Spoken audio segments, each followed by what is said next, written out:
welcome. I am so happy to see you. We had our yearly, our birthday last month, which was a bit of a write-off. Technically, again, I'll have a reputation for never getting it together. I don't know. Things take years before you can, I'll approach it like my weaving, that it took me like, I don't know, at least 5 years to kind of get a bit okay at it. Then it might not be, I might not judge myself so harshly over this. But anyway, welcome, my friends. It's been busy, crazy busy, and I can't even breathe. So that's probably the other part, the other reason why this is kind of, like tricky, because I probably don't spend enough time trying to get better at it. So yeah, I'm just going to try not to give myself too hard a time here, and just settle in and say hello to you, my friends that have bothered to come hang out with us this evening. Again, just to anyone that's come over to the channel, welcome. Just an informal chat amongst weavers, people that love weaving, people that have met through weaving, people that obsess over weaving, people that are just fully down the rabbit hole of New Zealand Indigenous weaving. We call it Mahiraranga or Mahiwhatu. There's many layers to it, and all kinds of techniques and materials that we use. But it's an ancient practice, and it was practiced by the old people of our country, and so it's survived some, all the transitions of that our country has been through, from the ancient world to the current modern world. And we do it within a different context than it was done back then. Back then, of course, people needed to make everything that they used for their everyday containers and for their clothing and shelter. Everything was made, of course. And so now we don't really need this art, we call it, this craft, this thing that we do, this Indigenous weaving. But it has survived because it's beautiful, it's amazing, and wonderful people have kept it alive long enough for us modern people to pick it up and run with it. And it's rich with culture and history. It stretches across the universe through space and time. It's an ancient practice that has moved everywhere around the globe with the people that have been navigators and that have made their way and created new civilizations all around the planet. It's been used to create and adorn kings and Caesars, and it's here now. We've kept it alive in our country. We're lucky. Some really great families were able to keep the beautiful art of weaving alive in our country long enough for it to make it into some institutions for us modern weavers to pick it up, to learn about it, and to become obsessed with it, and now hopefully keep it alive. It's been in decline for such a long time, and it's no wonder, because it's such a difficult thing to practice in the modern world. Unlike other weavers around the world, we need to create all our weaving materials from plants. That's before we even begin weaving, and that's a huge process which actually takes quite some time to understand and get good enough at, to do to a standard where then you can take those materials and then weave with them. So it's a labor of love. We don't do it for the money. We do it because of all the other magical things that seem to happen around it and with each other when we practice it together.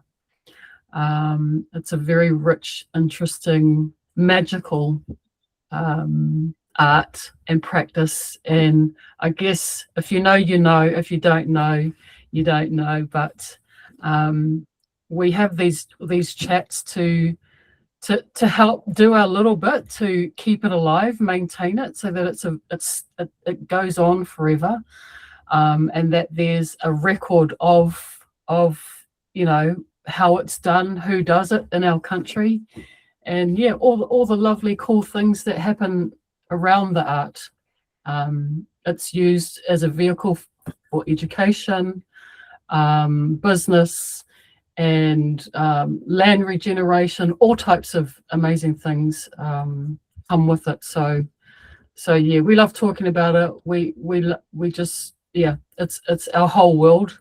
So we try and meet up here once a month to talk about it, discuss it, have a laugh together, stay connected. Weavers can become a little bit isolated because there's so few of us, and because crazy and busy these days, and we don't live in the country as much anymore. So we're all spread out, but trying to maintain our art, to stay progressing in our art and learning about our art, but also supporting each other as we go, because it really used to be a very, very communal thing to do. And we just don't live that way anymore. So to maintain that community feel and to maintain the support that we need to continue on the journey, this is one of the ways we stay in touch. So welcome to anyone that comes for a listen later. And welcome to my beautiful friends. I'm so happy to see you again. I haven't seen you for a minute, Miss Vicki. So I'm really looking forward to hearing about your adventures this month. I think I can see there's someone else waiting to come in. So I'll just check. Oh, yes. Angela.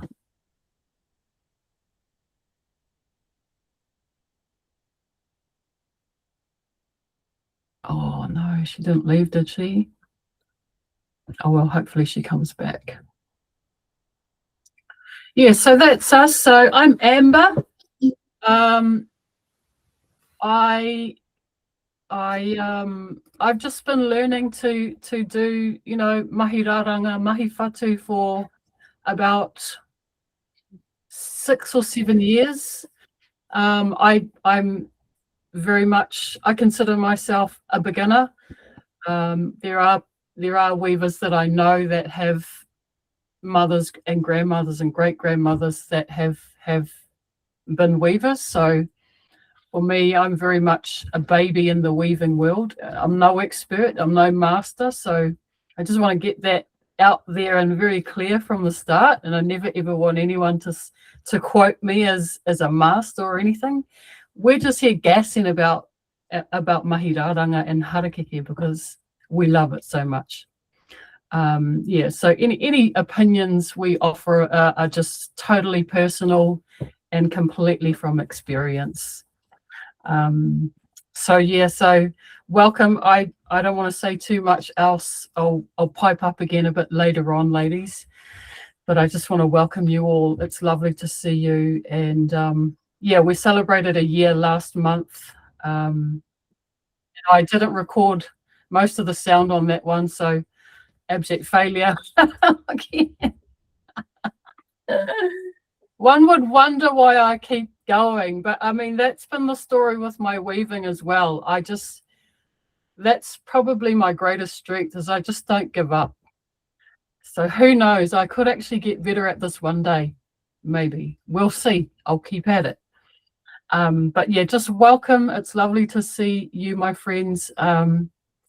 And I haven't seen you for so long, Vicki, so can you talk to us and fill us in on your amazing journeys and travels since we haven't seen you, please? Oh, it's been a while, all right. Yeah, it's been pretty full on, but it's good. It's a good full on because it's what you love to do. But um, when winter starts setting in, like it's kind of like I think as we progress in age, like I like to hibernate even more, And so we've had some beautiful weather over this way in Gisborne, but it's also pretty damn chilly. So, you don't really want to go out the door before like 10 a.m. and then by about 3 p.m. it's like, no, no, no, I need to go back to my home. So, yeah. And I think because I'm doing a lot of teaching now, and because once you get into winter, you've got to be really quite strategic around your planning of harvesting and prepping. And, it takes it to a whole nother level for me because, like I always watch the weather anyway, but even when I'm teaching, it's like trying to progress the students to be like that, is that, like even the boiling and the, prepping for something is, it changes, it goes to another level when you start getting into what I call the hibernation time, and then, then you're the other, not last week, the week before, we had like 8 to 9 days straight of rain, so it's just like, it just gets really frustrating. But then, I've always got a rack full of prep, but when you're teaching, when you're trying to teach people, and yeah, but it's all good. It's been really good. I've had things should let up a little bit, like because I was in Mohaka last weekend, which is about 30 minutes out the other side of Wairoa, which is an hour and a bit away from Gisborne. And I do Wakatu Papaku collab with a friend of mine.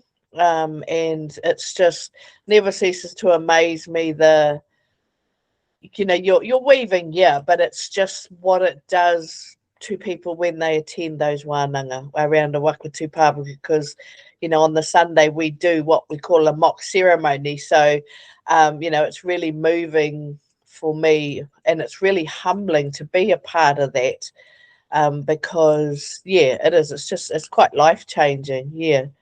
um but yeah, I think for me, I think might have said it the last time I was on, but I do quite a lot of work in Wairoa, which is an hour or so away from Gisborne.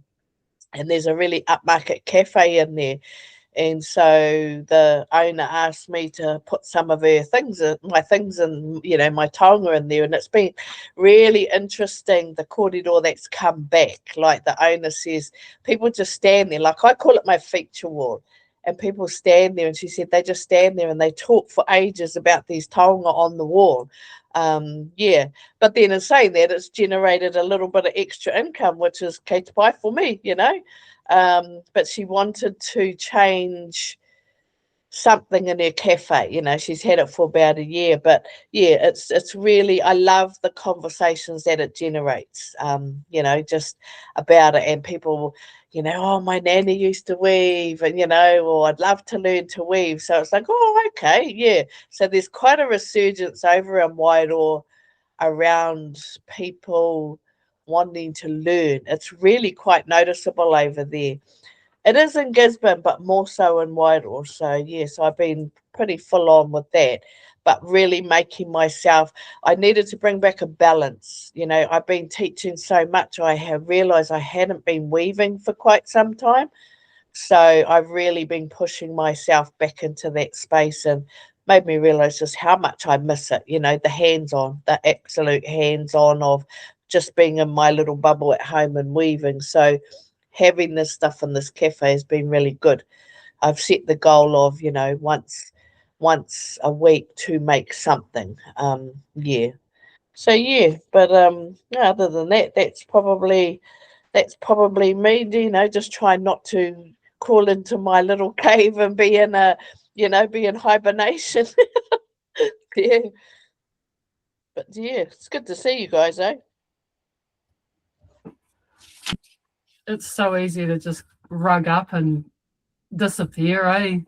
It is, yeah. And we've got a heat pump, but we've also got a fireplace. So, once the fire's going, it's just like, nah, it's just like, no, that's just too much of a nice place to be in. Yeah. So Yeah. you're actually exhibiting in a cafe in Gisborne. Yeah, yeah. Yeah, and it was my friend. She's had the cafe about just over a year, and she's got artwork in there, but she was saying nothing moves. It's too expensive, and she says to me, "What do you think I should do?" I said, "Oh, I think I could help you with that because I could, you know, we know as raranga artists, like you get downloads.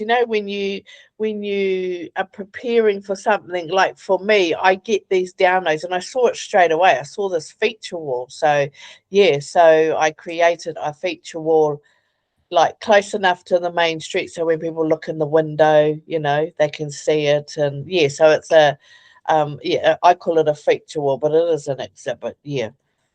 Do you want to name the cafe? Sorry, what was that? You want to name the cafe? East End Cafe in Wairoa.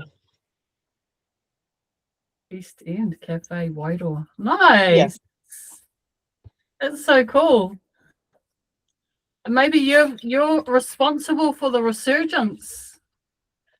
Well, I've spent my friends that's born and bred there. I think I told you a year ago or so. She started tapping into some fairly significant funding. So this weekend I'm back. I'm heading back tomorrow as the last beginners wānanga that we've run quite a few in the last 12 months through the funding, and there's been a lot of talk to the point where learning establishment in Wairoa have now re-established an ACE course. I got a little bit naughty because I thought, I should have been running it, but at the end of the day I don't have time. I've got my own ACE course, but for me there's become a very strong interest, and people know my name. They know who I am. They know my name. So it's just like, for me, like the one that we did on the weekend came from our funded wānanga we did in February. Her whānau was so touched by it that they wanted to run a whānau one, and so we're doing a second whānau one for them in another one of their marae, and that's a flow on from that. And I love that. I love, because we want all our marae to have their own whāriki, like been a real loss.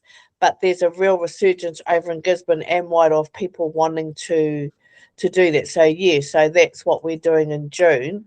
This whānau wants myself and this other wahine to teach the whānau whāriki. So, we teach them the tūwhara, the little one, so then they can go on after that and then create their whānau whāriki. So yeah, and that's a flow on from the funding my friend had got.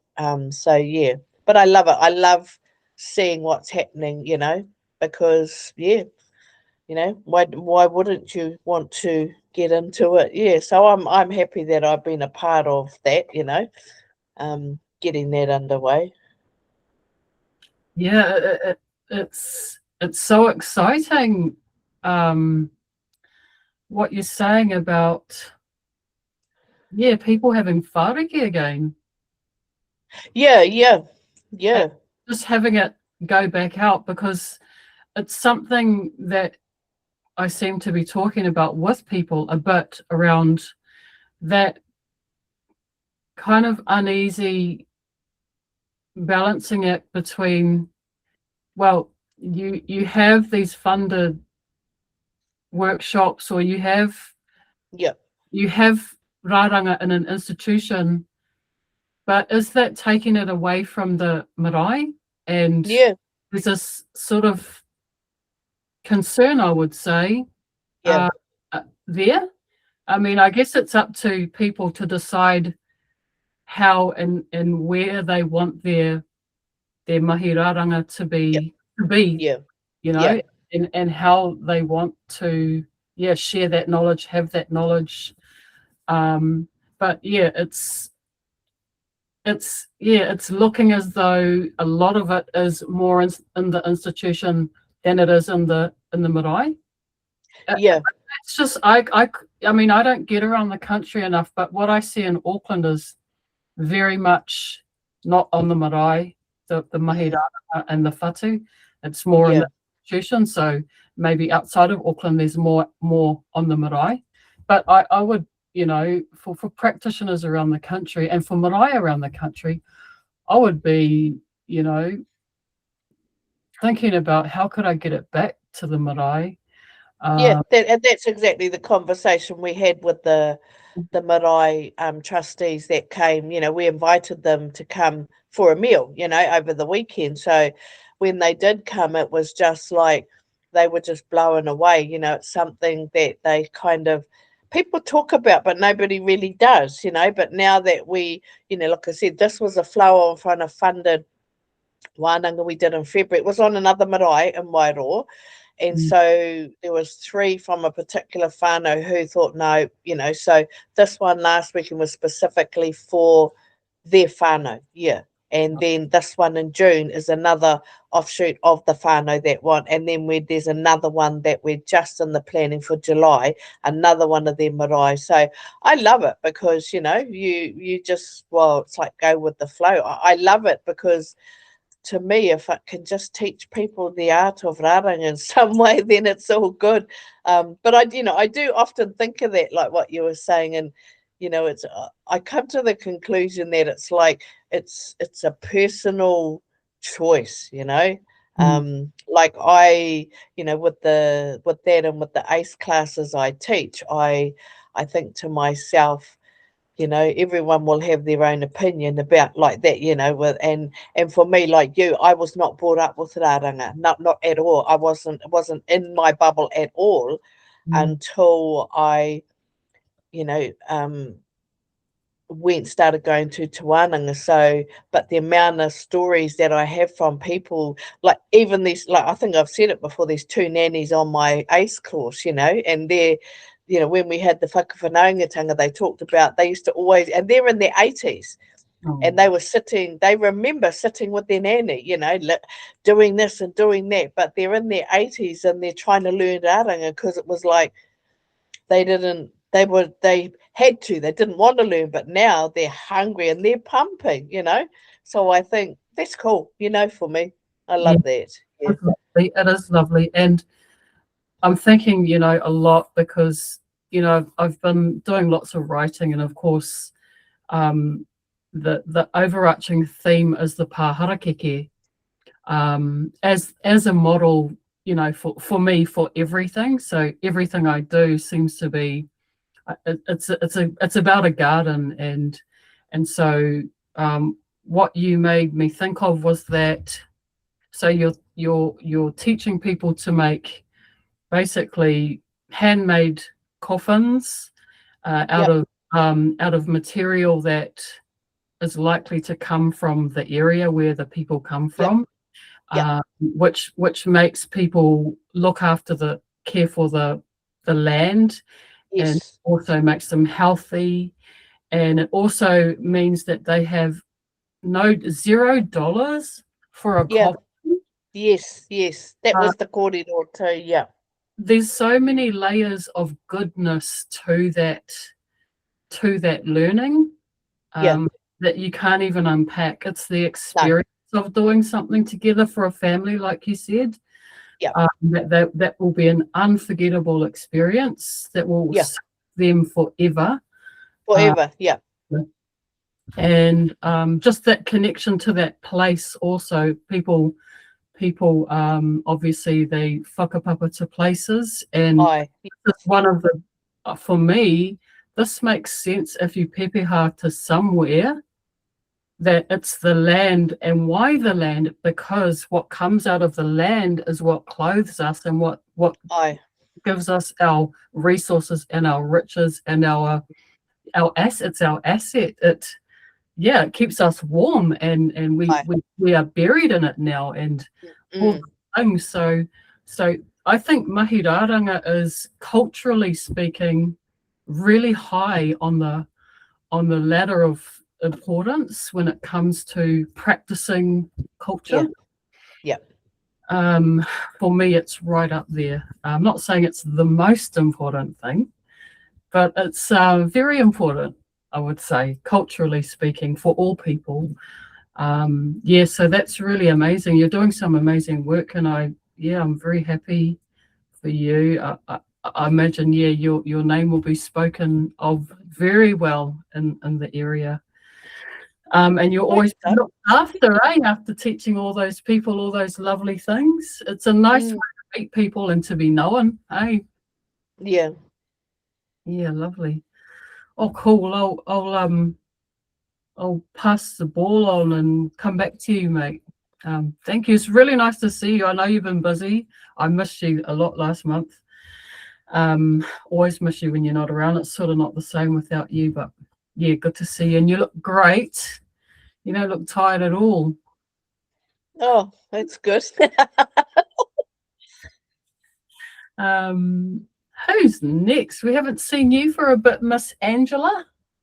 I know you didn't get my stink invite that I sent out just via the calendar last time, so my apologies for that. Lovely to see you. Thank you. Back to the par. Thank you. I've been weaving every day. I haven't rāranga. I'm doing a lot of whatu. I worked with my classmate Kimberly. We finished the first tūrapa today, and I'm tired.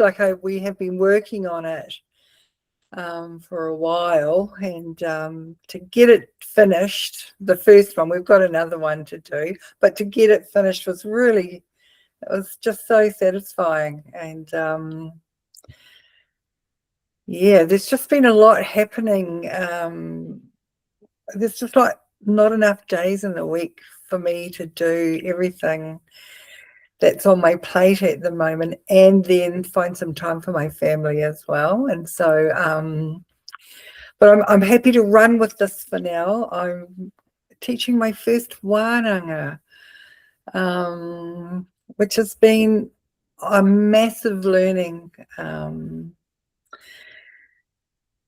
Just about personalities and how we all learn at different stages. And after the first Friday, I came away and I thought, I don't think they listened to a word I said. I was like, oh my God, I'm a terrible teacher. They just didn't get it. Yeah, I just thought, oh my God. But tomorrow will be week of the 5th class, because it's just every Friday for 10 Fridays, and I am teaching them to make a iti kakahu, just a small one,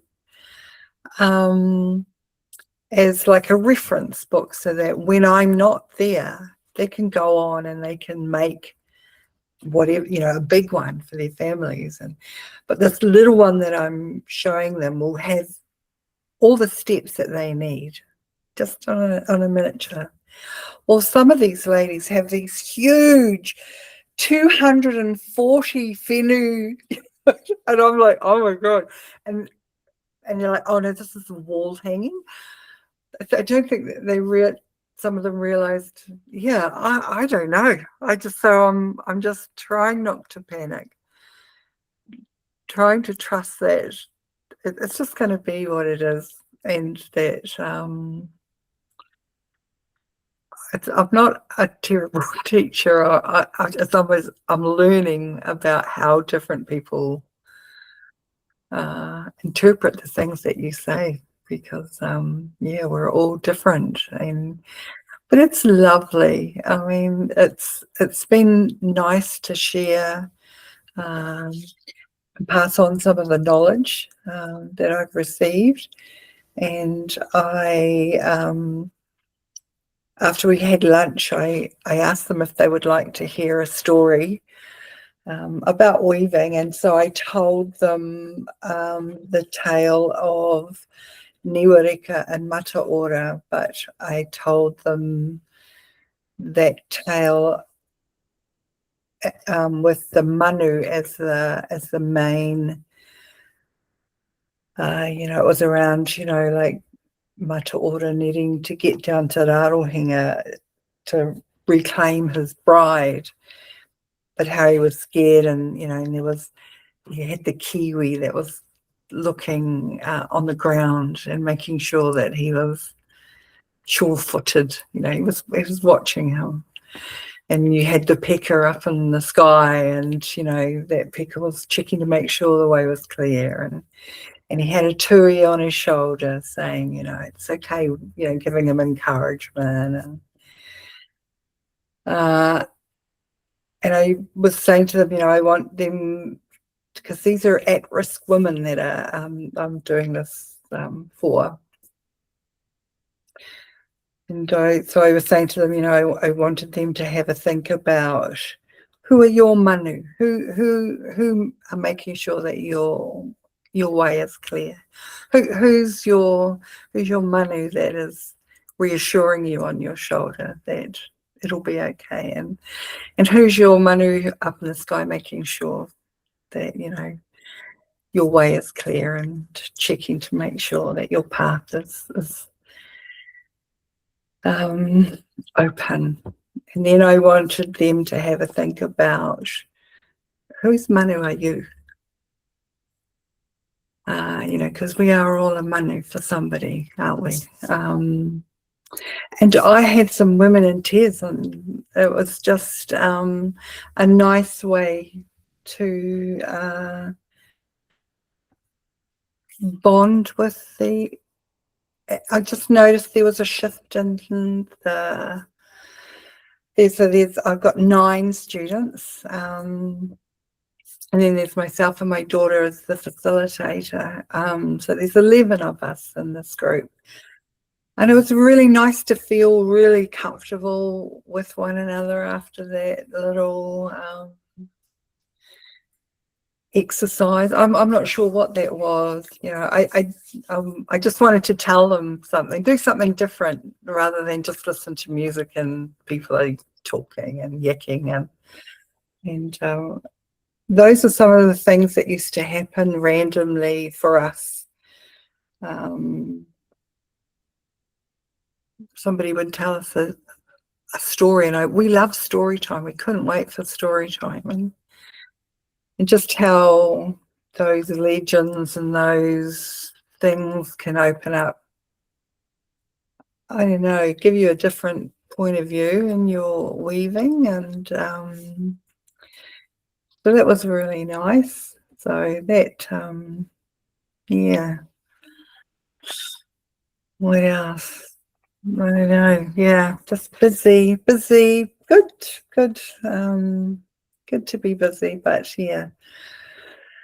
I'll be glad when my graduation's over, because it's just like this thing that, because we've left NZ Mackie and we've still got our graduation to go. We had to set up our exhibition, and once that's done, I feel like I'll be able to create whatever I want to create and do what I want to do. But I'm a bit like Vicki. If I don't have to leave my house, I don't, because in Tukaro it's freezing. We've had frosts. Yeah, my house is nice and warm, and I'm happy to sit there and go all day long and just eat the food that's in my cupboards. So that's me at the moment. So yeah, I've got 5 more classes to go before we finish, and I hope we've all completed something at the end of that. I will feel very proud of my the ladies and the wānanga. Yeah. So. Oh, brilliant. So this sounds like you found your jam. I think I fell into it. Well, my daughter facilitates programs for these ladies. just things to do for them. And she, once I left her and said, Mackie, she's like, if you could do a weaving class, that would be nice, Mum. And to me, weaving is a little more. It's healing.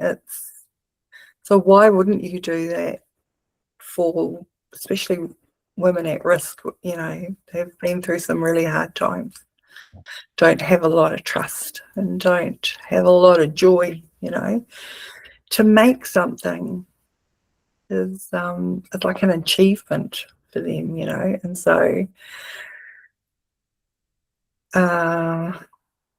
Yeah, it's really yeah, it breaks my heart to hear some of their stories as we talk, you know, during the day, and it makes me really appreciate where I'm at, and I really want to share as much as I can with these ladies. So yeah. Yeah, lovely. What's a tūrapa? So people call them tuku boards, I suppose, but tuku is the action. Tūrapa is the finished panel. I see. Yeah. I think you may have told me that before, but I've forgotten already. Mm. Thank you for that. I know someone would have, if they hear this, they'll wonder what it is as well. I just felt like I wanted to be in your class. You're like an amazing kaiako. I don't know. Beautiful, absolutely beautiful. And I mean, just from experience, I would say sometimes I focus so hard on them creating something that I haven't noticed that they've received so much more than the ability to create something, that they've actually completely transformed from the person that you met at the beginning to the person that they are at the end. So I'm sure they're learning a lot, but I mean, as you know, and I know, and all of us know, it's the reflective part that we kind of are able to experience sitting quietly and doing something quietly and just allowing ourselves to kind of unfold in a way that we may never have done for maybe since we were little children, or some people have never done it. And the way life is now too, like it's faster and faster, and you can be entertained 24/7 now, and you never ever get that moment to just be still and quiet. And it's amazing what can happen to a person just within, you know, a few moments of stillness and quiet and self-reflection. So yeah, just wanted to give you that, because sometimes I think, oh man, I'm not, you know, my teaching's terrible, they're not picking it up, you know. And to be fair, my teaching has improved a lot since I first started. But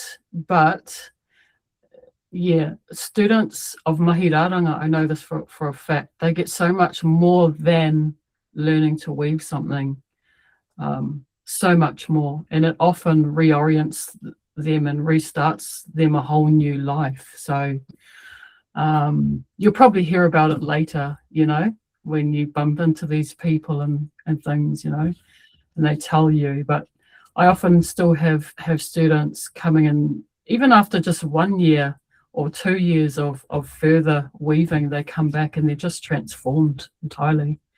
You know, it's incredible. Yeah, so good on you for you know, taking that little slice of, you know, that slice of heaven that you had as a student, you know, how heavenly that is, and then passing it on to you know, the next kaitiaki of our arts, you know, and being part of that transmission. It's an honourable thing and a beautiful thing to do. Yes, so good on you. You sound, yeah, I'd love to be in your class. It sounds, it must be a fruitful space that you create.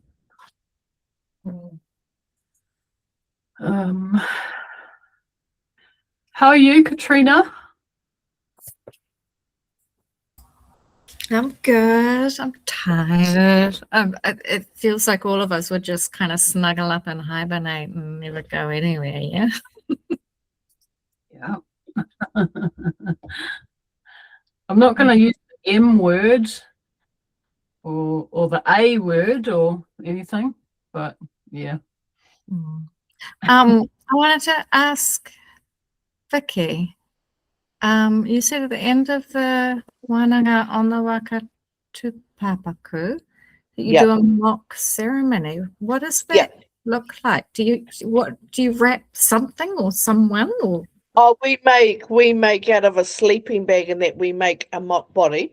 Okay. And so we put that in and we show the participants like how, from it's like, say, when you have had the call about someone passing, so how from there, we use the kawakawa and lavender, and how you put them in and how it gets tied, and their ladder, and so that's and that's kind of like part of the mock ceremony, so that even right down to like when the person gets put in the hole, like how you use Nico palm or ferns and stuff like that. So it's as real as it could possibly be, because that's the reality of that, of those. And so the sleeping bag is weighted and you learn how to carry it correctly? Not as weighted as a tupapaku, but it's just so that people get the idea of how it will go. It's not that as heavy, it's just more like the idea of what it would be like. For some reason in my head I was picturing one of the participants pretending. No. It's like surely you wouldn't. No. How would you?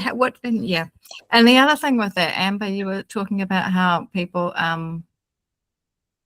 their coffin would be made from the plants of the area where they lived. Is it correct that I was told that traditionally, like the umbilical cord is tied with a muka? So in theory, someone's first contact out of the womb could be with Harakeke, and then their last contact could be that same plant. Even. That's right. Profound. Very. Yeah. So I've got big news. Big news. So exciting. The Harakeke compost is halfway through a 10-week trial with level 4 and 5 horticulture students. And the lecturer sent me the mid-trial report yesterday morning and wanted to talk it through. And no, this is Monday. And he rang. He's just so excited. He's just like,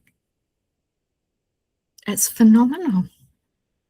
And I've got all the data on the pH and the porosity and the electrical conductivity and what stage of growth it's good for and which crops. And so I'm buzzing. And it's time to stop sending Harakeke to landfill.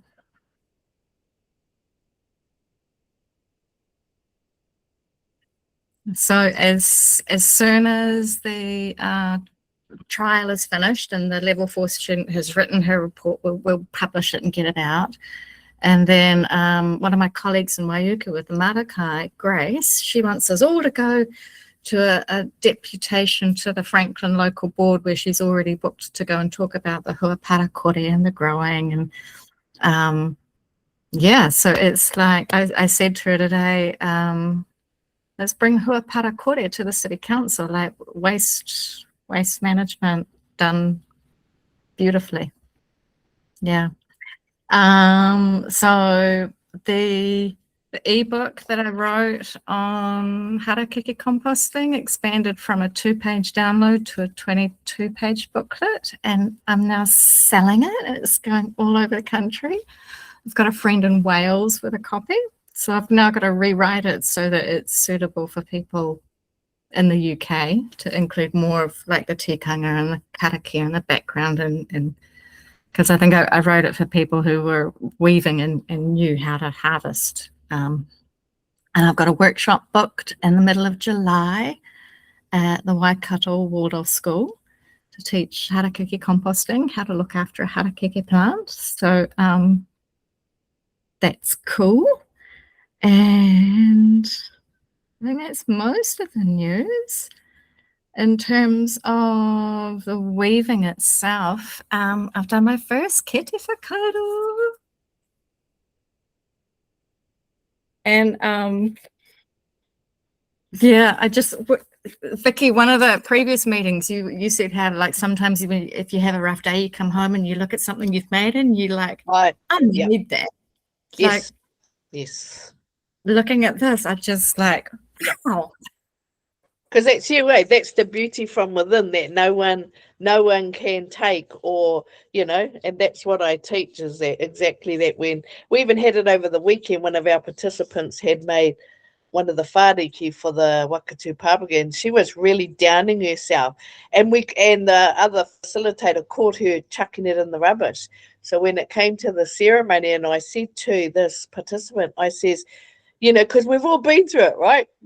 I says, that's the beauty from within. You've got to grasp that, and it's like that. It's just like you could have had a really stink day and you come home and you think, no, there she is. Hey, there's Katrina, there's Vicki here. And then it just washes it all away.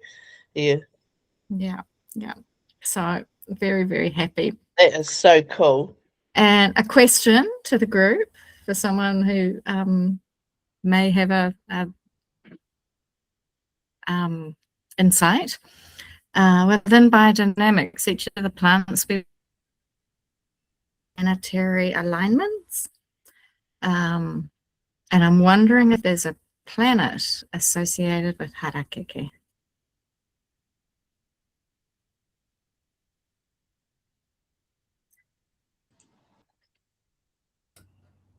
Pass, but I've been hearing in my studies, I've been hearing of rongoa practitioners that do know that type of thing. So I don't know, but there are people that do know, possibly that you're studying with, or possibly that, within Te Wananga or somewhere around you. Yeah, definitely. Cool. Listen to you, Miss, all over the show, selling books and doing all sorts of crazy cool stuff and scientific experiments, and awesome. Yeah, that must be fun working with the school.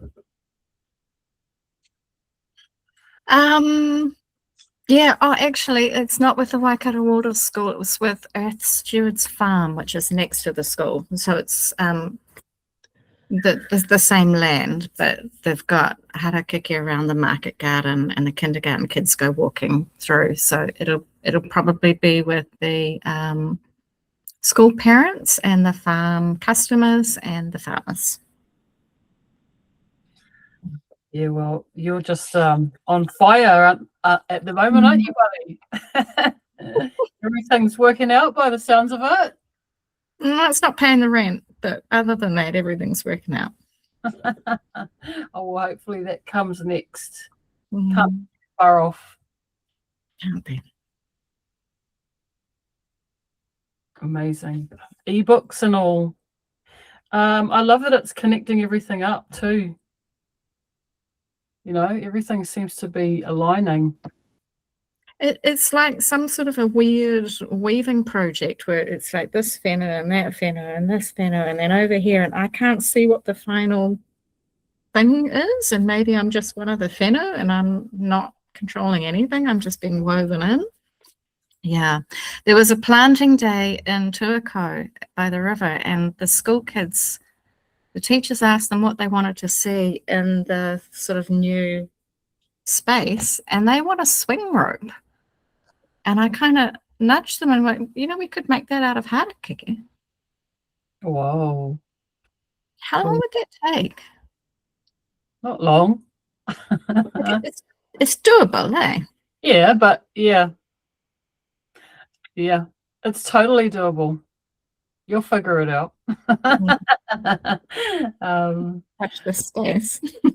Some nice thick rope so you don't have to do it every like couple of months or anything, eh? Strong enough to hold Yeah, year old.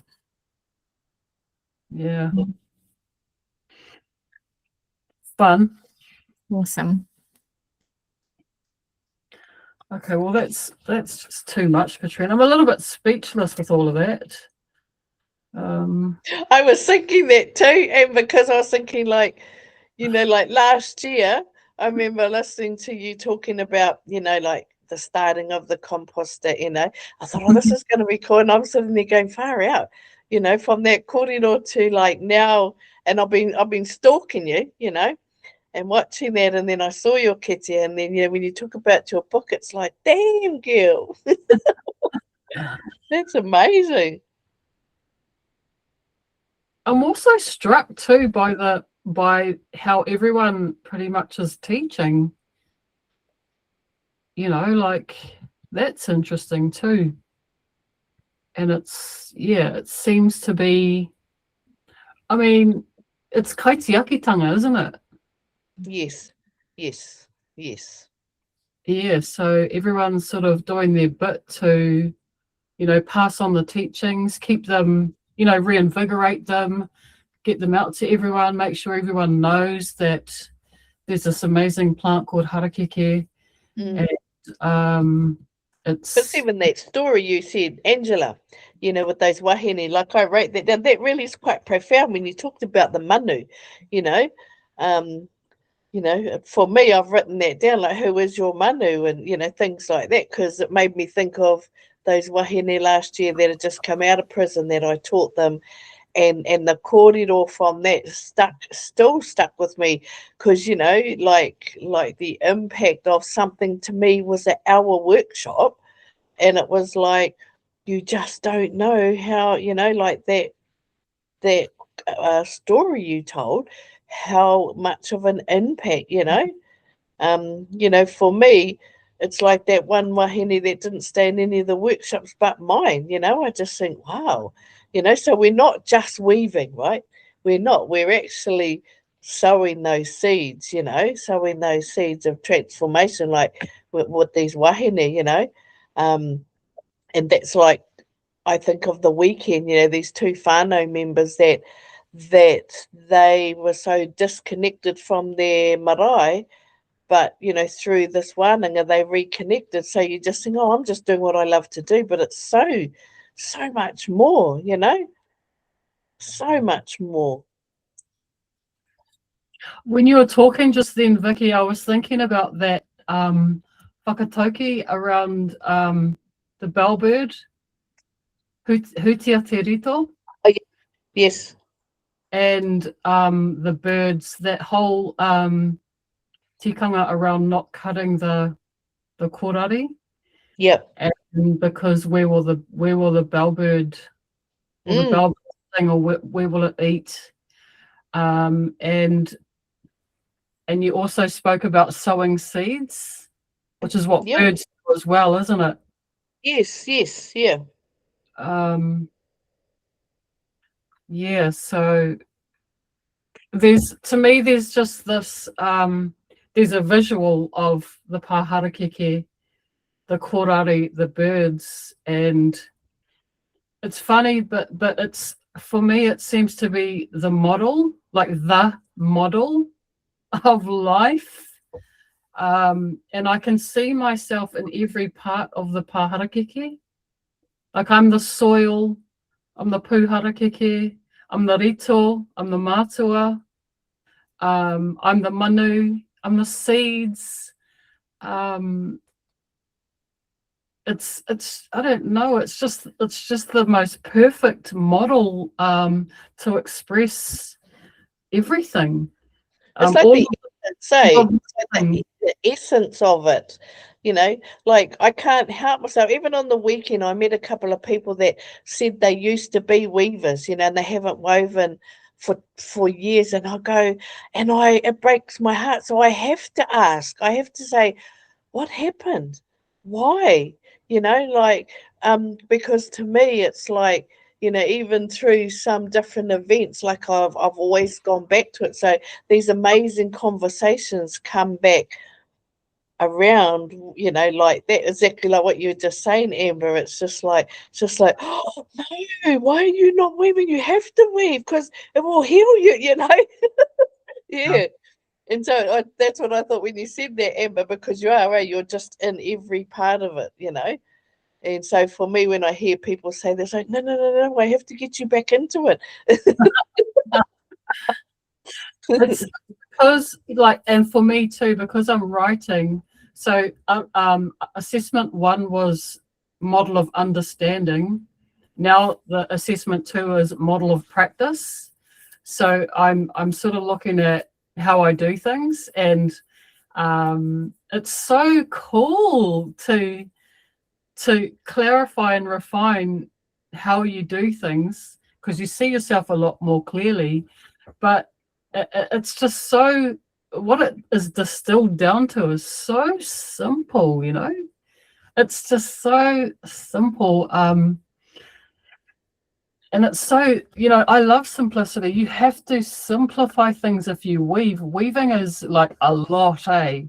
It's just too much, you know. There's just managing all this stuff. So the simpler everything is, the easier it is, and the more you can kind of accomplish. So it's been a lovely thing to just sit and be and notice, and how all the tikanga, all those basic tikanga come alive when all you see, the whole world is just the Harakeke. And if you see everyone as a rau Harakeke, you know why the most basic tikanga of Mahiraranga is never to step over another person's rau Harakeke. Because when you know what one rau Harakeke symbolic of, you seem to understand everything, I think, about respect, about space, about potential, about whakapapa. Yeah, it's just, yeah, I can see why I love it so much. One thing that came up for me today was that Harakeke, Mahiraranga, is my Starship Enterprise.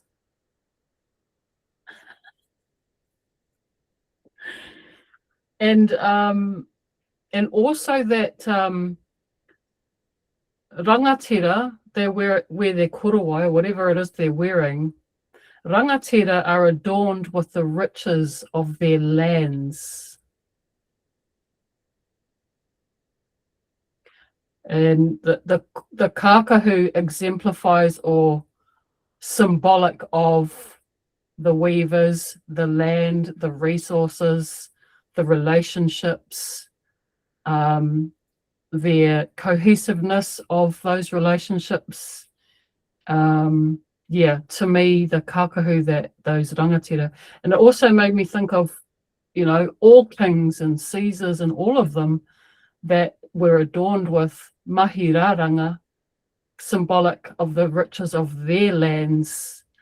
I saw that as a very much a unifying concept across all people,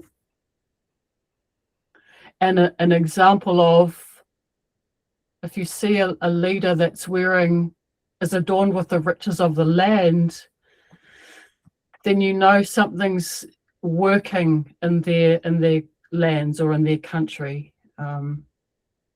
That's an example of things working well. But it's hard to see now because everyone wears a suit, eh? So you're not as aware, and sometimes those suits, they come from all over the world. They're not just from your lands anymore. So it's a whole new kind of world that we live in, but we're dealing with ancient philosophies and concepts. So it brings all that to the present for me, and sort of helps me understand how the world operates. But yeah, it's my Starship Enterprise. It's my portal to everything, you know. I understand the universe through it. Everything. It paints everything so clearly to me. How are you, Ngaio? Kia ora.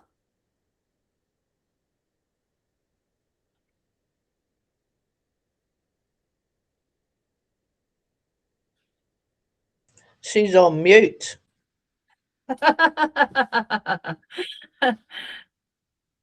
She's on mute, Ngaio. And can you unpin me? Whoopsie. What's that? She's on mute and I'm pinned on this big screen. Oh, sorry about that. You know how you're pinned? That's for us that are looking at it, but what's recorded is the one that's speaking. I did it. What an effort. What a technical mastery. Gosh, that took me quite a long time to get that sorted. Good job. Oh. Yeah, look, I was at you know, our award ceremony where I saw you, Amber, a couple of weeks ago, and I probably picked it up there because I did pick up a virus there last year. And so I've sort of been, you know, about a week or less than a week, 5 days later, I was down with a virus, and I'm still in recovery. So I think in the winter I need to stay away from big gatherings because I don't seem to have I did, you know, like I was like everyone else, but I think as I've got older, my immunity's not very good anymore because this is the second year in a row. So I'm not going to go to the Wānanga Rāranga that's coming up in Raglan because last year when I went to that, I came back with another virus. Just the wrong time of the year for me, I think. Is that your one, Vicki? Is it your No. There's one in no. this is the one that the Kawhia Trust. They do one in Raglan around July and then Kawhia in January. Yeah. So the January one is the best one because it's the winter ones that are the problem. That's where all the bugs are. And if you don't have good immunity, you're going to pay for it, you know, later. You need to hook up with someone who does rongoa Ngaio, you know, that makes wairongoa, wairako, so that you know, that you've got that in your, like I'm really vigilant. Like I agree with you as you get older, but I make hubby and I more so and build up to winter and through winter. I make a rongoa wairako that we have a shot every morning. Really? You know, so that so you might need to try and link up with someone that does rongoa that can make you a tonic that you're taking a shot of every day, consistently through the to keep you strong. Oh, that's a good point actually. Because at the moment I'm just having to stay away, simple as that. You know, it's because I'm down 2 to 3 weeks with that, so I'm recovering, or else I wouldn't be on this, but I'm still not, you know, recovered, but I'm definitely better than I was. And I've started doing a little bit of weaving on my bed, fixing. I made something at Kawhia, I think it was, and it was a failure. And it just sat there, and I knew that I needed to rework it. It's a portai, Vicki. Oh, you're a crack up. You just are such a gorgeous crack up, you are. So I've actually been working on it, and I've, you know, sitting there knowing that I needed to work on it, and I've been redoing it. It's not looking too bad. I'll show you. Well, it doesn't look anything great yet, but anyway, that's where I'm at the moment. That's Ngaio styles, right? Yeah, that's right. Yeah. But of course, I always have to try something different, you know, like not satisfied. That's right. Yeah, So I you. don't do it the way I don't do what I'm told, so I have a lot of disasters. But on the other hand, I'm just really bored doing what I'm told. So I'm much happier when I'm experimenting and I'm prepared to take the higher disaster risk. Because with this one, I'm trying to make it go around my ponytail at the back, you see. So it's completely, it's uncharted territory.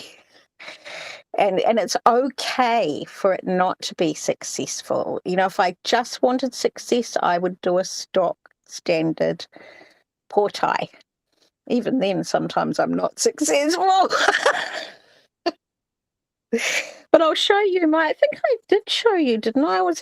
I've been, doing my own ancestry raranga from Ireland and England. I think I might have shown you some, but I'll show you what I've got.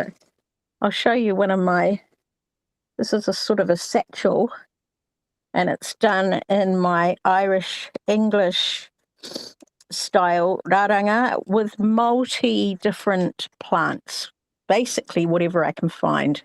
Usually I include a bit of harakeke in it because I'm actually more confident working with harakeke. So there's one. Can you see that? It's cool. It's got a little acorn, the little acorn cup. Well, they're really strong, and it's the little button on the top. Oh, that is cool. Yeah. And of course, as you can see, the way the cloaks are done, well, that's the same method. At the bottom of this, you can see the same method, very similar method used. It's that, the same as weaving a cloak.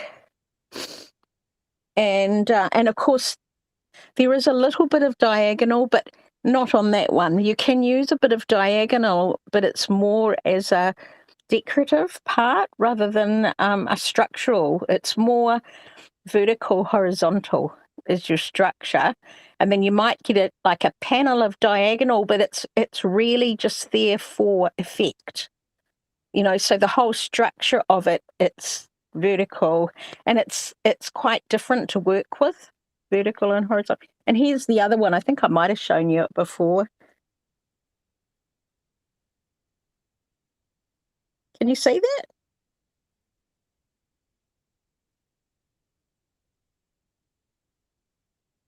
Did you see it?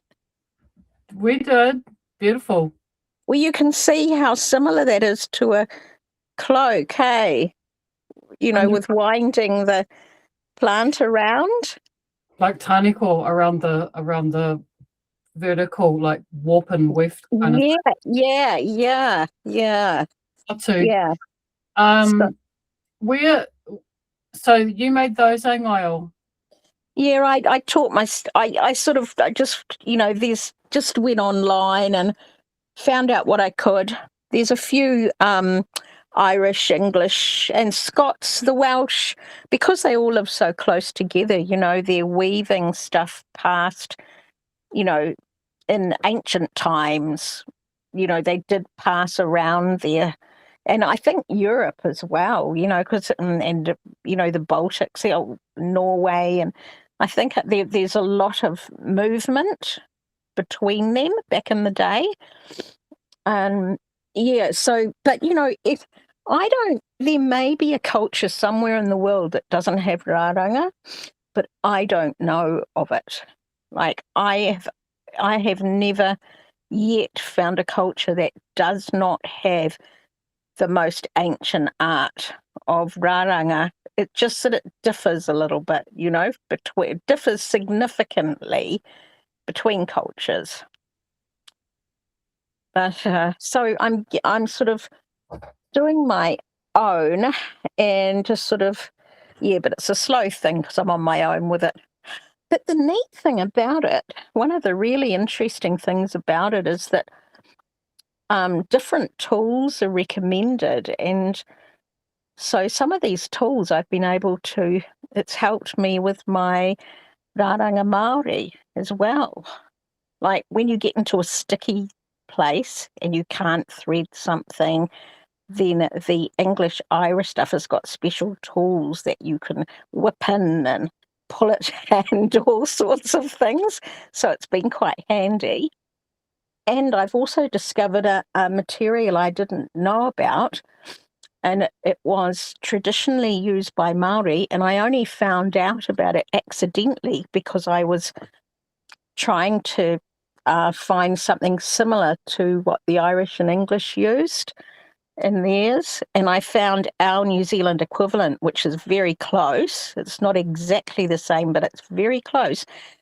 And then when I started looking into it and looking it up and researching, and I found it in a lake, it was turned out Maori used to use that for their whāreke, and it's got a lovely spongy feel about it, and it's full of like a foamy stuff inside, and it grows in the lake. And it turns out that's a whole new material that I don't hear much about, but it appears that it was used, and it's quite insulating. So Raupo. It's called raupo Ngaio. no, it's not raupo, but I've also got some raupo as well. Because I reckon that'll be beautiful to weave with, and definitely was woven with, you're right. But I think there's a lot more plant material than we these days have become familiar with. That back in the day, a Māori wove with a vast, a much bigger repertoire. And that's and I'm finding this out just because I'm trying to do Welsh and English and Irish weaving. Like it's accidental, because of course I have to use New Zealand materials. I'm not flying over there to get any. I'm not going into their lakes and harvesting their stuff. But You'll still be an Indigenous person if you've travelled from somewhere else to, right? Yeah, and then you just got to use what's available in your environment, wherever you land from your waka. Well, actually, I'll show you the one I'm talking about, and it is really lovely to weave with, which I haven't heard spoken about by any of my Kairaranga, friends or associates. In the satchel with the green, it's at the bottom. I've used it at the bottom. See that bottom panel?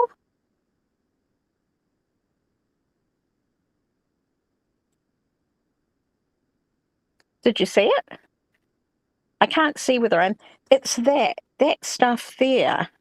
That was what was used, quite commonly. I mean, obviously Harakeke was used as well, but this was one of the ones used. And I've got the Latin name and I've got the Maori name and I've got it all, I've researched it, but I can't remember it all off the top of my head. But it's got a lovely smooth feeling, and it's full of this foamy stuff. So it's like insulate. It's sort of a little bit bouncy, sort of a nice bouncy sort of feeling to it. And it grows in the water. So, yeah. I've just done a search now, and I found a plant kuta, a reed with a. Oh no, it's not kuta. But I do know kuta, and that's talked about commonly amongst Kairaranga. But I know someone who dies for kuta. And she reckons that because I swapped notes and told her about this plant, she said, right, I've seen that. And she reckons it grows in association with kuta, but just like there'll be an area of kuta and then there'll be like a band of this other plant. And she said, I've always been wondering if I could weave with that. And then once I explained, which is really ridiculous, this is just so weird, I explained how the Irish prepare this their equivalent, which is very close botanically, but not the same. Then she's going to go away and try it because it was the preparation that she didn't have. You know, how you've got to dry it and then you've got to re-dunk it and then you've got to leave it wrapped in towels for, you know, a few hours and, you know, to get it so that it doesn't break and, you know, so that it weaves nicely. But you've got to dry it first. Pardon? There's another plant, Kapungafa. That is probably the one. That sounds far more like it. It's definitely not kuta, because this woman, she was well experienced and I mean, I don't know how she stands the cold water myself. I can't stand the thought of diving into a freezing cold lake, but I'm very admiring of her. She's an older lady too. So it was one. Yes, it's that one. That one. So it's kind of like by looking at my own ancestry and my own rāranga, I found out more about rāranga Māori that I didn't know. So they're all sort of swapping over. Yeah, so I'm going to carry on with it. I keep doing both. Lovely, great. That's so cool. I remember seeing the Irish weavers. There's some really cool YouTube videos on the Irish weavers, and I saw reeds also. Yes. And they did takitahi and they called it tabi, and they did takirua and they called it twill. Yeah, that's right. Yeah. And they use vines a lot as well. You know, like those, you know, those blimmin' weedy, blimmin' English, that blimmin' ivy, that English ivy, it's a proper weed. Well, that stuff's quite good for weaving. Yeah, it'll be quite tough, eh? Yeah, and quite flexible as well. Amazing. Why did I write Vicki sizing? I don't know, but I don't know why I wrote that. Anyway, I did want to say thanks, Ngaio. It's so good to see you. Get better. Thank you. Look after yourself. I know I've got a lot of students that have been like really sick for 4 weeks, kind of, you know. Yeah, that's right. It really mucks up the learning, doesn't it? I think there's some really hardy, ugly bugs out at the moment. There are. Yeah. So yeah, take care, buddy, and lovely to see that weaving. Yeah, and I always think when I see that, because I see English weavers like the one you met, Katrina, and fiber artist. I can't remember her name. She's got Instagram, a really cool Instagram, and she does little tiny little baskets, like yeah. And you see the taniko, and you see all the things that we do, but just a different people, you know, people indigenous weaving using the land. To me, that's what makes it indigenous. It's using the land. It's got to come out of the land. You're weaving with that, you know. That's what makes it indigenous. I learned something really interesting recently, which kind of blew my mind. One of my students, and I'd love for her to come and talk to us sometime, but she comes from a big iwi, and they have weavers, and they have this. It's so amazing. So she came with a portai to. She was wearing it. It was a beautiful portai. She came to class, and she's talked to us about it. And it turns out that she had found weaving very difficult. She has experienced weaving, but she, when she came to class, she realized she had to do her weaving from start to finish all by herself.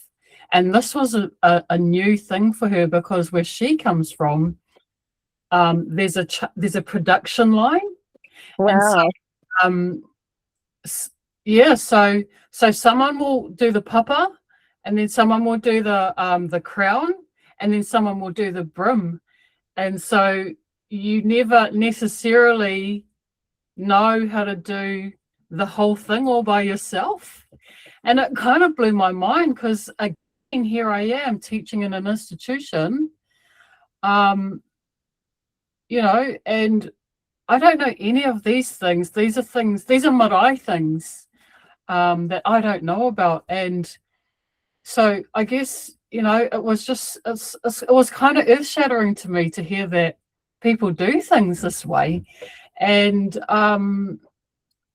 yeah, I don't know what to think about it, but it's sort of something that I think that maybe along the line sometime I'd actually love to see it done by them, but I'd love to actually try it in the classroom sometime. Yeah, but I will speak to her more. I'm not saying who she is or where she comes from, because I didn't get permission to speak on it. But I would imagine, but I might be wrong, that there are other people around the country, or I imagine there's definitely people around the world that have done these kind of practices, but I've just never heard of it before. And so it was, you know, mind-blowing, and reminded me again, that is one of the most beautiful things, extraordinary things about being a kayako, is that my students teach me so much. You know, I get a lot of people that come from very much a Marae background, and many of them are coming for qualifications, but they already have experience weaving. And so yeah, it becomes this just really rich, fertile kind of place where there's just so much learning that's brought into the space and shared. And it's kind of, it's really, because I've been pondering this a little bit lately, and what we were talking about earlier around is the institution taking away from the marae, etc. And I remember my friend said to me that at the National Weavers Hui, she noticed a huge difference between institutional weavers and marae weavers. Although she didn't say what she noticed, she just said that she noticed there was a difference. So it's just got me pondering a lot, and I stand by what I know, which is what I know, and I learnt it the way I learnt it, and I practice within the context of a suburb of Auckland, and you know, I'm a suburbs kid, so I still believe that I'm an Indigenous weaver, and that I have a practice that works for me, but it's just interesting to maybe contrast that with another weaver's practice, which is cool, because that's my next assignment. I get to actually compare and contrast with myself for the first time. So, you know, level 3, 4, 5, 6, 7, it's always compare and contrast artists.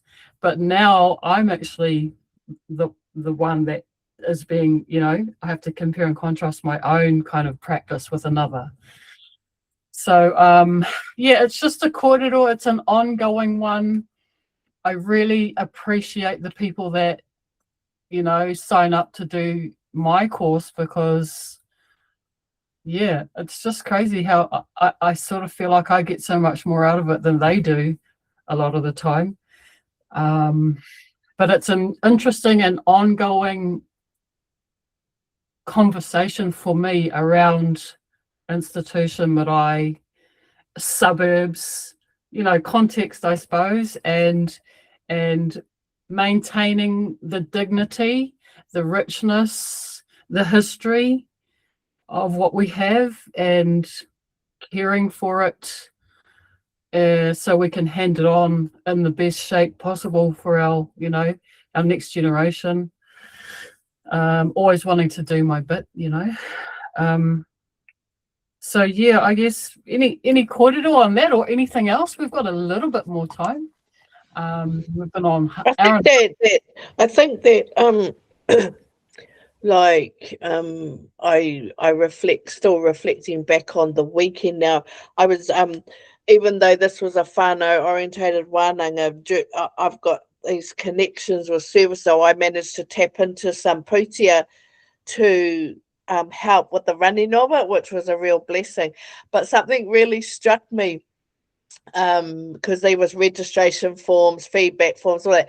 There was 2 German wahine that came to the wānanga. They're staying with one of the locals, and it was really funny because like the registration form was really straightforward, but the lady says, oh, these 2 are German, and I know I can talk about it because they were okay about it, and the lady says, oh, are they all right to join in? I said, I don't care who joins in, and so for me it's like whoever comes across my path wherever I am teaching, they know my haramai. For me, I'm just like what you were just saying, Amber, is as a kaiako, like even it doesn't matter where I am teaching or what I'm doing, like I come away and it's just like I'm pushed to a whole nother level, like it's Thursday and I've got another wānanga this week and it's like, come on Vicki, shift, because something will come up and I'll just think far out,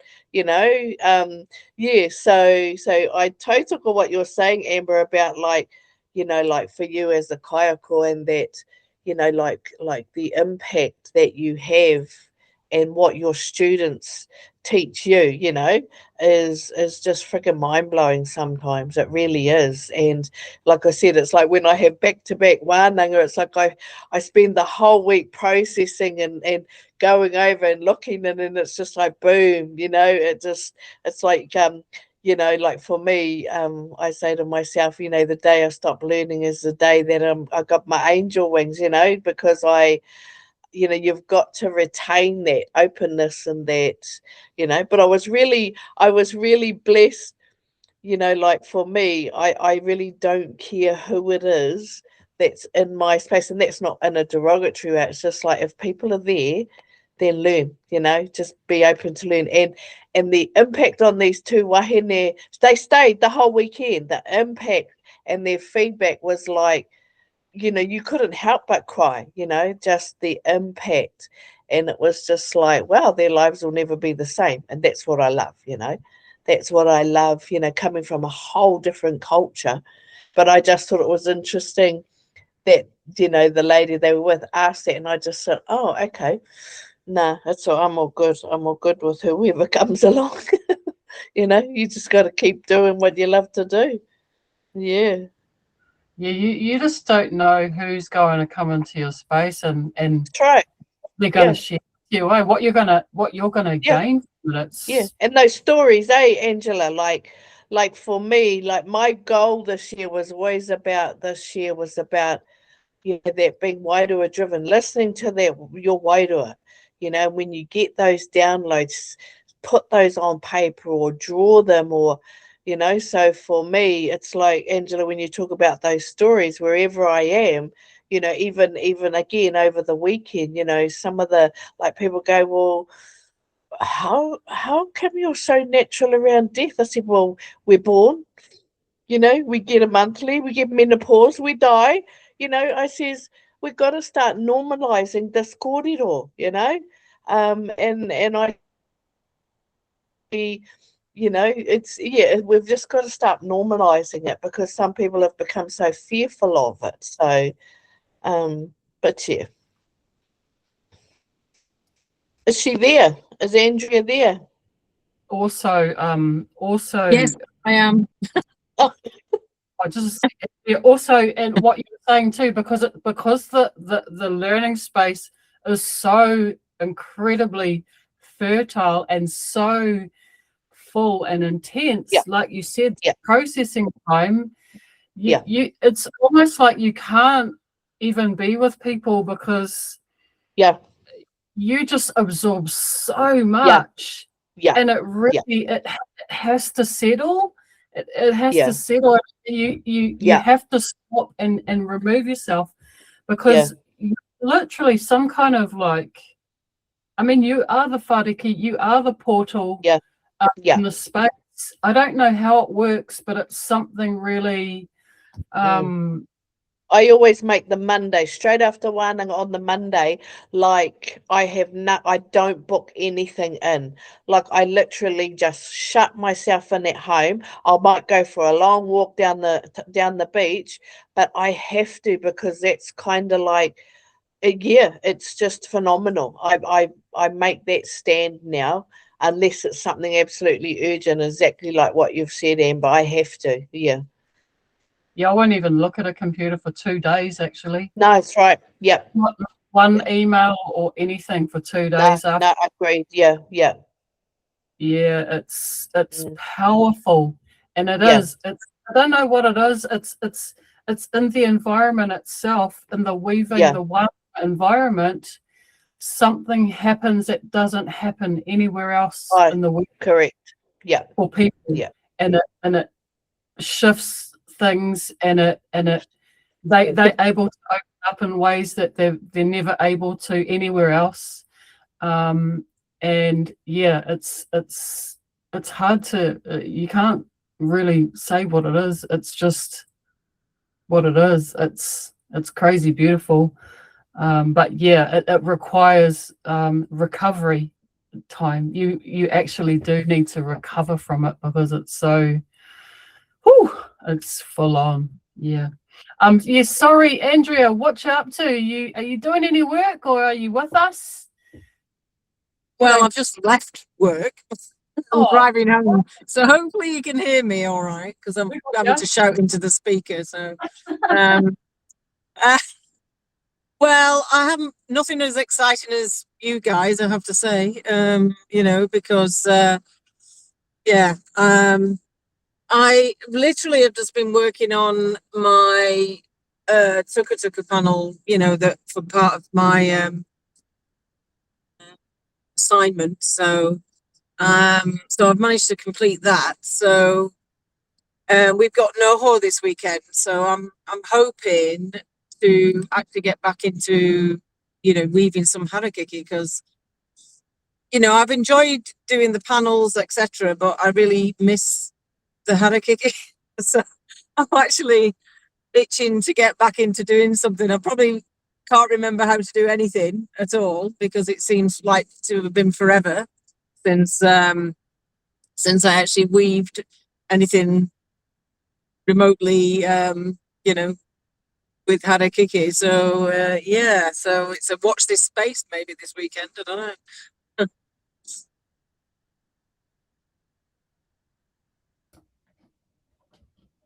Good to hear from you, Andrea.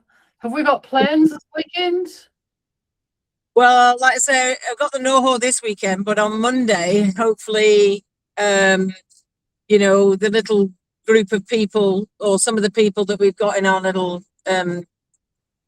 area, are going to meet up. Katrina and I are going to go down to the par in Tuakau to see all the good work that she and some others have been doing down there. I'm excited to see that, and and obviously learn a bit more about her Harakeke composting, because I'm really keen to get into that as well. So any way that we can kind of reuse everything of a Harakeke plant, rather than waste things. I don't like to waste things.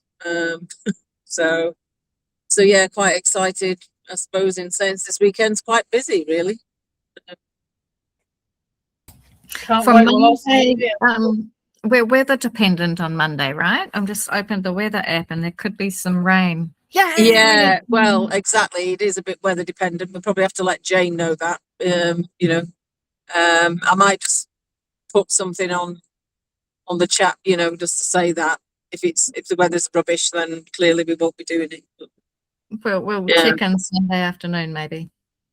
Yeah, I think it's a good idea. Cool. Yeah. Great plan. Mm. Beautiful. But Oh, yeah, it's been interesting listening to all what you were saying, actually, you know, about, you know, I was listening to what you were saying about the, you know, how weaving is a very integral part. And, you know, it made me think about, I suppose, you know, there's the very physical product of weaving that you sort of see. But for me, it's also the unseen spaces between the strands that you don't see, you know, which is all that kind of Maori and the sort of you know, memories of family and tipuna, you know, when all that is integrated and woven into whatever it is that you're making, you know, it's like, and listening to everybody's korero and stories, it's like interesting that look, we can come from vastly different backgrounds, but you know, that kind of the physical act of weaving, you know, is really sort of binds you together, you know. I mean, I've probably learned a lot about myself in doing this Raranga journey.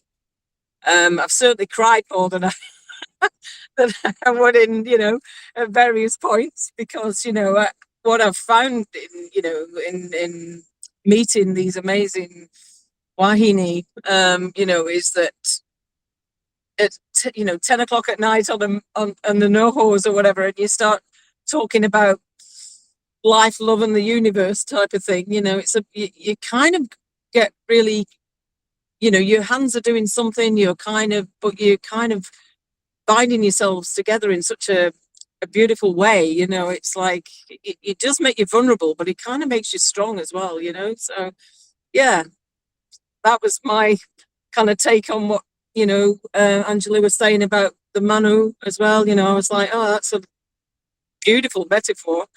You know, so yeah, nice to be part of the group, guys.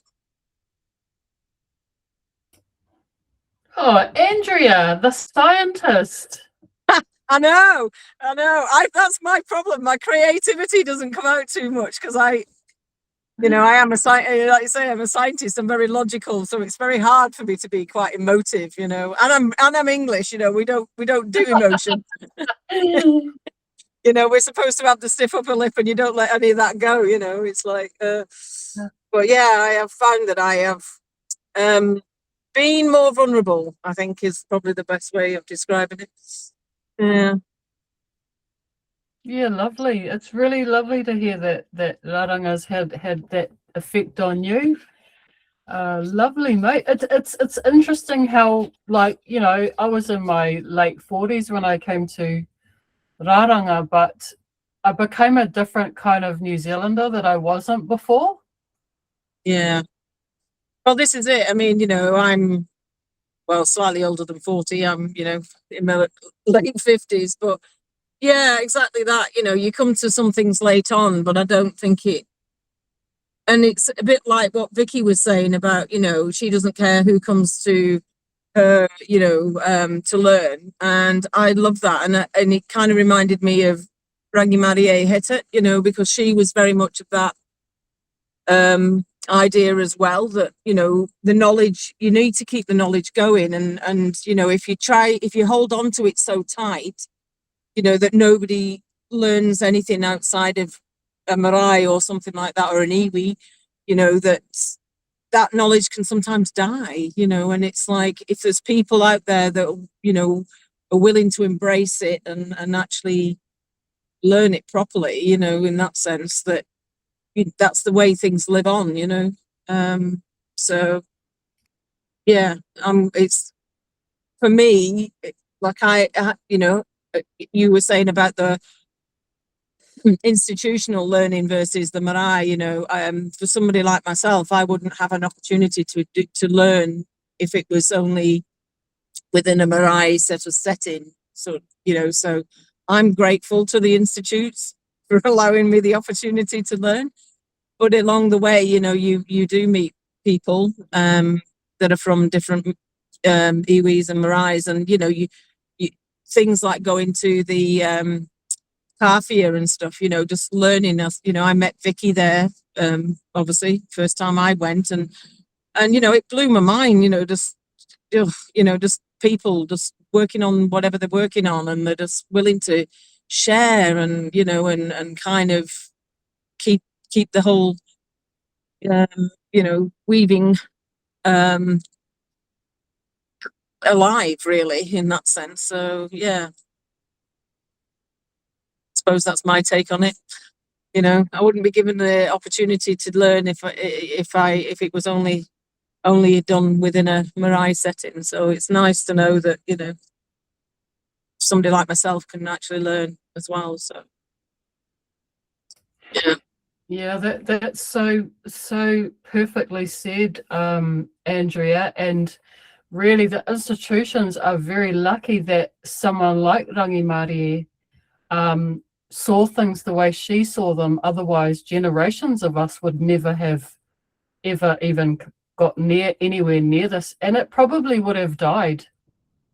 It probably Exactly. would. I don't You know know, if which it is was around. really sad. Yeah. So thankfully, I guess, you know, after hearing you say what you said, it really sounds like they can exist maybe together, and there's a place for both. There could be a way of those things working together. And you are right, yeah. But I love that you brought up Rangi Marae, because I think she really embodied the true spirit of, well, what I believe and what I like to believe in when it comes to Mahiraranga, is that the true spirit of it is inclusive. And yeah, it's she really embodied that by the way she shared it. Yeah, and I like, that's an example that, you know, you can really try and emulate all you like, you know, and maybe you might get somewhere near it, but even just having her as a kind of guiding light when it comes to how we practice and how we share our mahiraranga, I think it's only good can come from that. But yeah, really nice to hear you talk, Andrea. Just see, it's a transformative thing, eh? Like, you know, I Well, love talking to Andrea because we talk about forensics and stuff, you know, so it's really different to hear her speak this way. But it does, it changes people, man, doing this. It's a beautiful thing. And I know she's still the clever intellectual scientist as well, but there is lovely to see that other side. well, thank you. Really nice. I think it would surprise people if they realise I have another side, you know. Well, you don't have to show all of them. Hey. Yeah, no. I keep it just for the Raranga, you know. It's like... Yeah, lovely, Andrea. Cool, man. Well, thanks for coming, even though you know, you're busy, we can't see you, but we can hear you, and we are with you, and we know you're with us. So thanks heaps for coming. Oh, I know, you're welcome. Yeah. So we got a few minutes left. Shall we do, you know, say, you know, give us your last thoughts for tonight, promote your stuff. I think this one will actually work because I'm not messing around on YouTube now. This has all been in the Google Meet. Fingers crossed it actually got recorded. So I'll just upload it to YouTube later. So if there's anything you'd like to say, last words for this month, anything you'd like to remind everyone of or promote, let us know. I'll throw it back to you, Angela, and we'll just go back around.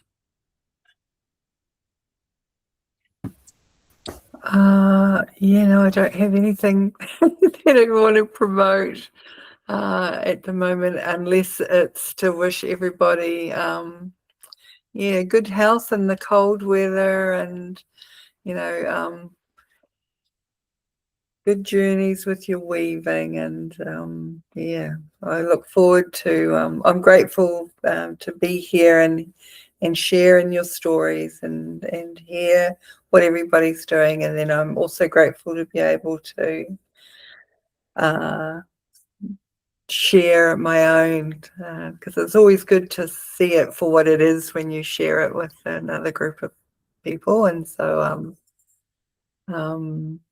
I'm really glad to be a part of this, whatever this is, that we do once a month. So yeah, I wish you all happy weaving in the next 4 weeks, and I look forward to seeing you all yeah, next time. Thank you. Would you like to say anything, Ngaio?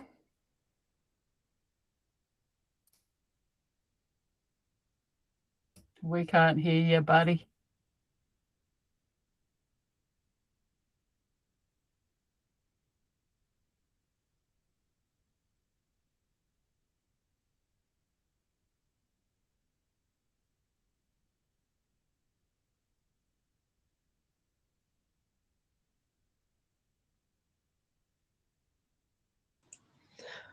Are you trying to find your mute button, Niall?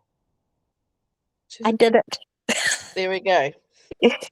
Yeah, just to go back to what you were saying about the marae versus the institution. You know, with colonization, things have been.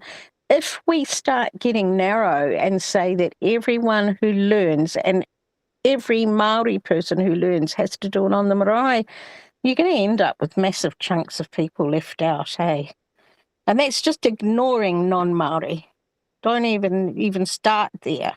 The main thing, anyway, in my view, was Maori, not non-Maori. We're just added extras, but the most important is Maori. And you know, with colonization and the breakages of links, you know, and city Maori for generations in the city. Yeah, I think it's really wrong to cut any sector off, you know, of iwi Māori or tangata Māori off. And so it's really important that there is an alternative and that it isn't, you know, concreted back into narrow strips where many cannot just, you know, it's going to be far fewer people will be able to access. And I'm just talking Māori here. I'm not including the rest of us. So anyway, that's my opinion. But thank you, everyone. It's a great privilege to be able to meet with you all. Lovely, Ngaio. Thank you, my friend. Yeah.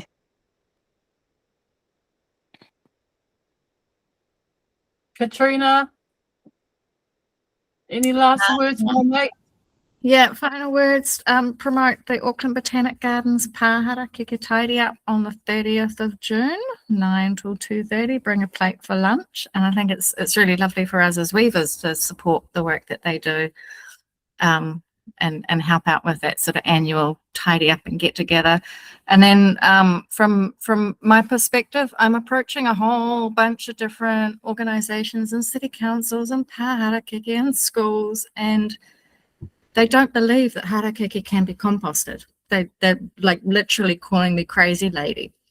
And the commercial guys with their big machinery who've said for decades that it's impossible, they really don't want to know that I'm wanting the weaving community to lead this with a karakia, tikanga, love, beauty, art, craft, and care for the plant. That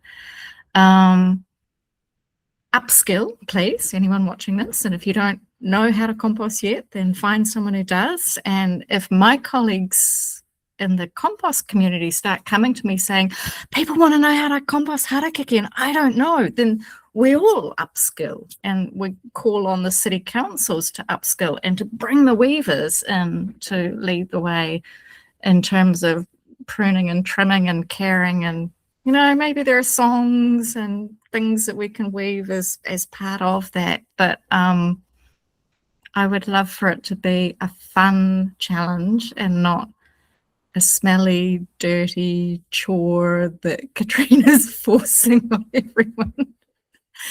Because I tell you that the finished compost, when it's kind of dried and it's fluffy, it has the feel of the muka and the fibre and all that the plant is. My nature communication teacher, I reached out to her and said, look, if we get some funding to do this, I want you in as a translator, interpreter to help bring the cosmic stuff in. And she said her first impressions were that the Harakeke plant is so strong and upright and yet flexible enough to be woven in, that when we use it to grow food, the food will have that quality. Like the radishes will help people to be strong and upright and flexible and cooperative. And gosh, the world needs a little more flexibility and cooperation. I think that's part of what we learn as weaving students and weaving teachers. And yeah, so those are my final words. Thank you. And beautiful words they are. Thank you, Katrina. And I wish all my kai was growing with Harakeke compost. Yum. Thank you, buddy. Appreciate you being here tonight. It's lovely to hear from you and great to hear of all the successes that you're having at the moment. Yeah. Love your work, buddy. And our mate, bye, Vicki. You be that crazy lady, Katrina. I love it. I love it. I love watching, because it takes me to a whole nother space. I have no idea. So you keep being that crazy lady, because I'll be that crazy lady too. I suppose for me the last part is about because it's been since the weekend. It's been there's been a lot of different quite heavy things during the week, and that was quite profound, Angela, where you said about whose manu were you and who was your manu. You know, because like Amber, you do often hear you say, Amber, you know, it can be quite lonely as a weaver, you know, and so for me that was quite profound thinking of that. Like I know there's quite a few people that I'm their manu, but you know, when you take it right back to that is like, you know, who was your manu? So yeah, thank you for that, Namahi, and looking forward to seeing you guys next month. Oh, awesome. Yeah, lovely, beautiful. So yeah, all the best for grad. When is that, soon, or is that a while down the track? So our graduation is the 26th of June at NZ Mackey, and they've limited it to 10 tickets per student, which is, it's almost heartbreaking because you can't invite all your family, but you know, but yeah, so it's wonderful, and I'm looking forward to it, but it's also a little bit stressful, and I can't wait for it to be over. But part of what happens is we get a booklet of our work, the 9 students that are graduating, and I'm excited to see it goes to print next week, and so I'm excited to see what that looks like, and then I'm happy to share that with you guys as well. Yeah, so 26th of June I will graduate as be a graduate of in the New Zealand Māori Arts and Crafts Institute. So I'm not quite sure what that will mean, but yeah, it certainly won't, you know, by any means mean that I won't continue learning, because I'm always learning. So yeah. Beautiful, Angela. Yeah, it will be a momentous moment, and you earned it. And I love that you're going to get a book, because that will serve as a portfolio, so that will be really useful and a beautiful keepsake of the work you've done in the time. Kashan, I wanted to say one more thing. You said, Angela, whatever this is, I don't know what this is, whatever it is that we do here once a month, this is a Harakeke. Yeah, this is our Harakeke, where we cultivate and nurture mātauranga, each other, you know, our lives, and we share it. We stand next to each other. We hold each other up when it's windy. you know, we're cleaning out the junk, we're throwing it away, we're sharing that with each other and uplifting each other. We're nurturing the soil, we're fertilizing the soil for future future pū, harakeke. Yeah, and you guys are my manu. So yeah, I've been taken all over the place tonight. It was a really, really beautiful session. I'm chuffed. Just my cup is runneth over. It's absolutely lovely kōrero tonight, ladies. So I just want to wish you a wonderful, excellent month, and take care, all the best. Happy weaving or resting if that's what you need at this time of the year. And yeah, I'll be on my merry, happy way now that I'm uplifted, and yeah, my cup has been filled up. I'll have another great month, and I'll look forward to seeing you all again in 4 Thursdays from now. Ko Marie. Ko Marie. Ake te. Marae.